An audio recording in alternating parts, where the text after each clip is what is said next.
Bonjour à toutes et tous et bienvenue dans cette nouvelle vidéo. Aujourd'hui, on continue les cours sur Java avec ce 5e épisode consacré cette fois aux conditions. Alors, je vais vous expliquer, une condition, c'est tout simplement si on a telle chose, on fait telle autre. Sinon, on fait quelque chose d'autre, par exemple. Voilà, donc c'est toujours ça. C'est si on fait ça, si c'est ça, on fait encore autre chose, etc., etc., etc. Ceux qui ont fait du Excel, parce que beaucoup de gens d'entre vous ont sûrement déjà touché un peu Excel, il existe des conditions, c'est à peu près ça, mais cette fois en langage Java. Et c'est indispensable de connaître ce genre de choses, sinon vous n'allez pas pouvoir avancer, quoi. Donc c'est quelque chose de base, c'est l'essentiel. Ben oui, parce qu'en fin de compte, le truc, c'est qu'actuellement, notre logiciel, là, quand nous avons fait au TP précédent, c'est une calculette qui fait pas grand-chose. En fait, elle fait des additions, et puis c'est tout. Elle fait des additions. Et elle s'arrête quand l'addition est terminée. Donc là, moi, ce que je vous propose, tout simplement, c'est de créer quelque chose de nouveau, de vous montrer un petit peu les conditions, comment ça fonctionne, et ensuite je vous demanderai d'améliorer cette calculette et je vous donnerai un petit peu ma réponse demain. Donc voilà, donc les conditions, ça sert tout simplement à fixer des conditions et en fonction de tel ou tel élément, de faire une réponse qui va être différente. Donc, on va commencer par ici. Donc là, on a notre code. Là, bonjour, je suis une calculette d'addition et tout ça. Alors, je vais vous apprendre un petit truc totalement autre. C'est que si vous faites slash étoile et qu'à la fin vous faites étoile slash, en fin de compte, vous mettez entre parenthèses, entre commentaires, voilà, entre commentaires des lignes de code. Et du coup, en fin de compte, ces lignes de code ne fonctionnent pas. Mais elles permettent aussi de les garder en attendant pour ne pas les perdre, tout simplement. Vous avez aussi la possibilité de faire slash slash et d'écrire un commentaire après. Ce slash slash ne vaut que pour la ligne. Si je passe à la ligne suivante, vous voyez, on est revenu en langage de code. Voilà. Donc là, on va pousser un petit peu tout ça et je vais vous montrer un petit peu à quoi ça sert. Imaginons, je sais pas, que l'on veut faire une condition. Par exemple, on va reprendre notre scanner. Donc on va le remettre là, par exemple. Imaginons ici. Et on va lui dire, si c'est 0, on fait quelque chose. Si c'est 1, on fait quelque chose d'autre. If, par exemple, si sc.nextLine, donc là, ça s'écrit comme ça. On écrit if, alors, si j'arrive à le trouver, voilà. On écrit if, et entre parenthèses, on commence à mettre notre condition. Donc là, si if.nextLine égale, donc là, int, on va mettre int, parce qu'on va mettre un chiffre égale 0. Donc vous allez voir, il existe plusieurs types de conditions. Il existe les conditions égales. Dans ce cas-là, alors attention, ici dans le langage Java, quand vous faites des conditions, c'est pas si machin égale 0, c'est toujours égal. Parce que sinon le logiciel pourrait le confondre par exemple avec pour lui dire que ça c'est égal à ça. Voilà. Donc là, en l'occurrence, on lui demande si ce que vous avez tapé, c'est égal à 0. Si c'est égal à 0, on va le mettre ici. Donc on va faire, par exemple, on va mettre, je sais pas, c'est bien égal à 0. Tout simplement. Si ça n'est pas égal à 0, on va faire un else. Et ce else, en fin de compte, ça veut dire, si c'est pas égal à 0, on fait autre chose. Voilà. Je fais des copier-coller, hein. Vous voyez, ça va beaucoup plus vite. On met c'est pas égal, voilà, à 0. Si j'exécute ce code, il va me demander un chiffre, je lui tape 5, c'est pas égal à 0. Voilà. Par contre, si je réexécute ce code et que je mets 0, c'est bien égal à 0. Donc notre code fonctionne. Voilà. Donc on peut taper tout ce qu'on veut. Si c'est pas égal à 0, ça va mettre c'est pas égal à 0. Et si c'est égal à 0, ça va mettre c'est bien égal à 0. Voilà. Donc ça, c'est un exemple simple de condition. Vous avez aussi la possibilité de faire des conditions, par exemple, avec inférieur ou égal. Dans ce cas-là, vous faites, par exemple, inférieur ou à 0. Inférieur à 0, ça veut dire que si vous mettez, je sais pas, moins 8, ça va marcher. Par contre, si vous mettez 0, ça ne va pas marcher parce qu'on a mis inférieur à 0.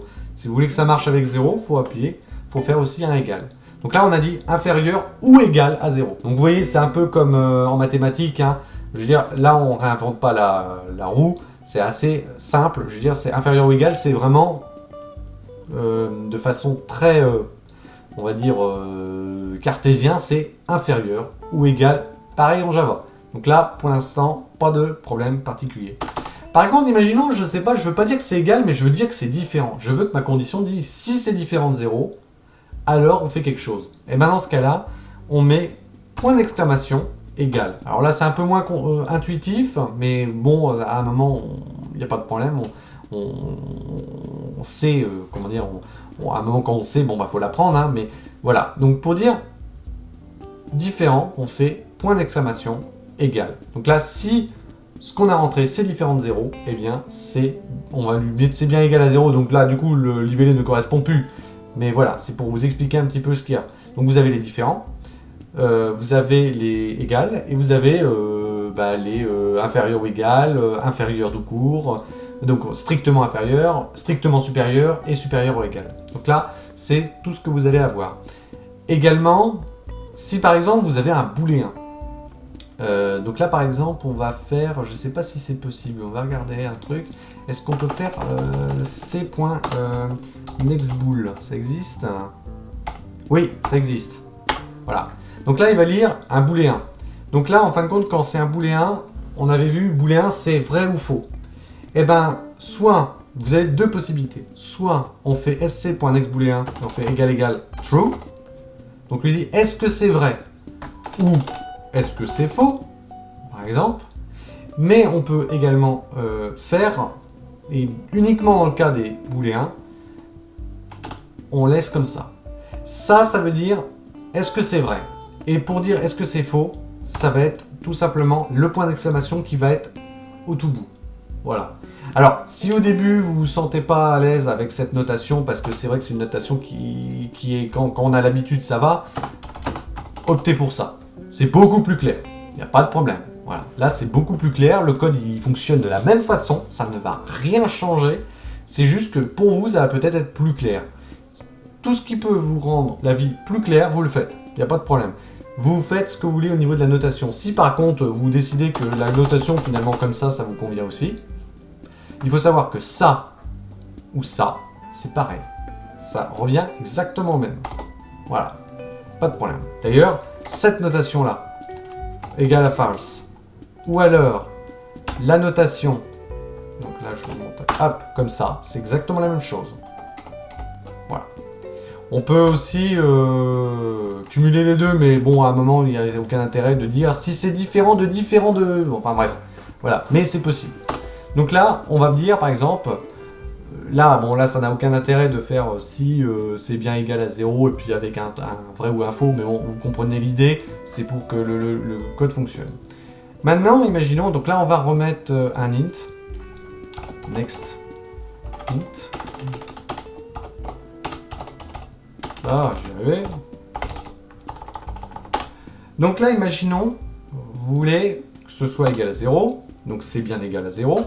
Si ce n'est pas égal à 0, vous lui dites « Ah mince, je veux par exemple faire autre chose ». Et bien vous pouvez faire un else if. Else if, c'est pareil qu'un if, sauf qu'il ne s'exécutera que si la première condition n'a pas été remplie. C'est-à-dire que par exemple, imaginons, je ne sais pas, c'est égal à 0, ça va faire ce code-là, mais ça n'ira pas dans ce code-là. Voilà. Par contre, contrairement à un else tout court, c'est-à-dire qu'un else tout court, c'est vraiment si c'est pas comme, si ça fait pas là, ça va faire là.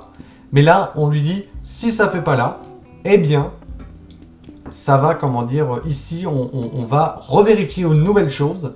Et ici, là, par exemple, ça va pas, bah, soit on arrête le code, soit on fait un vrai else. Voilà. Donc là, on pourrait faire par exemple else if sc.nextInt. Alors, dans ce cas-là, vous allez remarquer un truc, c'est que là, si je refais un nextInt, il va me redemander une valeur. Donc là, dans ce cas-là précis, on va tout simplement l'affecter à une variable. Ben oui, parce qu'en fin de compte, là, chaque fois que vous allez utiliser nextInt, il va vous redemander une valeur. Donc là, il faut le faire. Donc int, on va faire, je sais pas, var, et on va faire égal à .nextInt. Voilà. Et dans ce cas-là, c'est var qui va être égal à 0. Ok. Donc si var égale à 0, on met bien 0. Si var est égal, je sais pas, 1, on met est égal à 1. Et puis par exemple, non, ou alors par exemple, je sais pas, supérieur à 0. Ça, c'est très bien ça. Si c'est inférieur à 0, eh bien, on va mettre C inférieur à 0.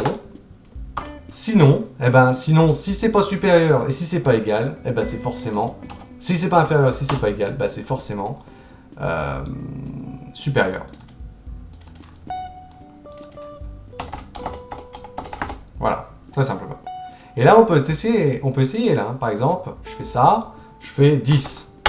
C'est supérieur ou égal à 0. Voilà. J'ai mis c'est supérieur, ah oui. Voilà, très bien. Donc là, on fait ça, on exécute, on met 0. C'est bien égal à 0. Voilà. Et là, par exemple, on refait un autre, on dit moins 2, moins 5. C'est inférieur à 0. C'est bon. Nickel. On a fait nos conditions. Alors, bien évidemment, il est possible aussi de cumuler les conditions. Par exemple, je sais pas, dans le else if, on peut très bien remettre un if pour aller revérifier encore une chose. Mais parfois, c'est un peu lourd et on pourrait tenter, par exemple, de faire une autre condition. Par exemple, on pourrait tenter de dire si var égale 0 et donc quand on veut vérifier deux choses en même temps, donc là c'est un et, donc ça se fait avec les esperluettes, ou ils appellent ça les et commerciaux parfois. Et quand on fait ça, on peut aller refaire une nouvelle condition dedans, par exemple, je sais pas, si var est égal à 0 et que var est inférieur, comment dire, je sais pas, ça pourrait être n'est pas supérieur à 0. Donc là, comme ça, ici. Alors, non, je le fais pas souvent celui-là. Non. Ah, tiens. Alors, il faut le mettre entre parenthèses, je pense. Voilà. C'est pas le genre de choses que je fais souvent. Voilà. Donc là, en gros, on lui a dit, si var égale à 0. Alors déjà, en fait, le logiciel va le prendre dans l'ordre. C'est-à-dire qu'il va vérifier si var égale à 0. Si déjà il n'est pas égal à 0, il va même pas aller voir là. Il va même pas. Donc c'est pratique, il faut le savoir, parce que dans la suite du cours, ça pourra être très important pour vérifier que quelque chose est nul ou pas. Ça, c'est très important. Donc ça, gardez-le au coin de votre tête. Quand il fait un if et qu'il arrive à un et, si déjà la première condition n'est pas respectée, il ne va pas plus loin. Voilà. Donc ensuite, var donc égale à 0, et que la variable que nous avons entrée n'est pas supérieure à 0, eh bien il va exécuter ce code-là. Voilà. Donc ça, c'est le premier point. C'est ce qu'on appelle le et. Voilà. C'est-à-dire c'est l'addition de deux conditions. Vous avez également le ou. Et c'est un ou, donc c'est celui-ci. Voilà. Donc pour faire ces trucs-là, j'ai cherché pendant longtemps, c'est Alt-GR 6. Vous faites ça. Alt-GR 6, et là vous avez ceci. Quand vous en mettez deux, donc deux lignes parallèles comme ceci, eh bien ça veut dire ou. C'est-à-dire par contre il va regarder toute la condition. Voilà, tout simplement. Alors peut-être qu'il va, je sais pas s'il va, bon enfin bref, mais je sais pas s'il va voir la deuxième si déjà la première est respectée. Mais en tout cas une chose est sûre, c'est qu'il va voir toute la condition du moment qu'elle n'est pas respectée. Donc si var égale 0, je sais pas, imaginons elle n'est pas égale à 0, il va voir le ou. Il va dire ah bon je vais continuer quand même. Par contre il est bien inférieur à 0, eh bien, voilà, il va, il va exécuter le code. Donc ça, vous pouvez cumuler les conditions, il n'y a pas de problème particulier. Voilà. Écoutez, c'est tout pour cet épisode, pour les conditions. Je vais vous donner un exercice à faire, et demain, je vous donnerai ma réponse, hein, parce que j'ai pas la science infuse, donc... mais bon, là, pour des exercices comme ça, il n'y a pas 136 solutions. Autant pour du code plus compliqué, effectivement, il y a plein de solutions différentes. Autant là, il n'y a pas trop de solutions par rapport aux bases que vous avez actuellement. Vous allez reprendre ce petit logiciel que vous avez ici, qu'on avait fait au TP1, et vous allez me l'améliorer. En fait, ce que vous allez faire, c'est que vous allez faire un genre de petit menu en ligne de console, où en fin de compte, vous allez dire, le logiciel va demander, si vous tapez 1, c'est une addition. Si vous tapez 2, c'est une multiplication. Si vous tapez 3, c'est une soustraction. Alors après, dans l'ordre que vous voulez, hein, pas de problème. Hein. Si vous tapez 4, c'est une division. Voilà. Vous faites ça. C'est-à-dire que, par exemple, je sais pas, si c'est une addition, c'est pour 1, je tape 1 et ensuite, il commence à me dérouler le truc. Je suis demander la première valeur, la deuxième valeur, il m'affiche le résultat. Si je demande 2 et que c'est une soustraction, ça fait première valeur, deuxième valeur, le résultat, etc., etc. Vous me faites ce genre de choses. Et comme ça, on va commencer à créer vraiment une calculette puisque alors ce sera une calculette à une utilisation, parce que vous avez remarqué que depuis le début, le logiciel s'éteint à chaque fois que l'on finit d'exécuter le code, mais je vous apprendrai dans un épisode plus loin comment on peut faire redémarrer la chose pour que ce soit que le logiciel ne s'éteigne pas systématiquement. Mais pour l'instant, c'est déjà un bon exercice que je vous donne. Essayez de me faire une calculette qui fonctionne avec toutes les opérations. Vous pouvez le faire par rapport à tout ce que vous avez vu actuellement. Merci à toutes et tous d'avoir suivi cette petite vidéo, j'espère qu'elle vous a plu. N'hésitez pas à lâcher votre plus gros pouce bleu, à vous abonner à la chaîne pour ne pas louper les prochaines vidéos. Si vous avez des questions, des remarques, n'hésitez pas à les lâcher dans les commentaires. Sinon, je vous dis à bientôt pour une prochaine vidéo.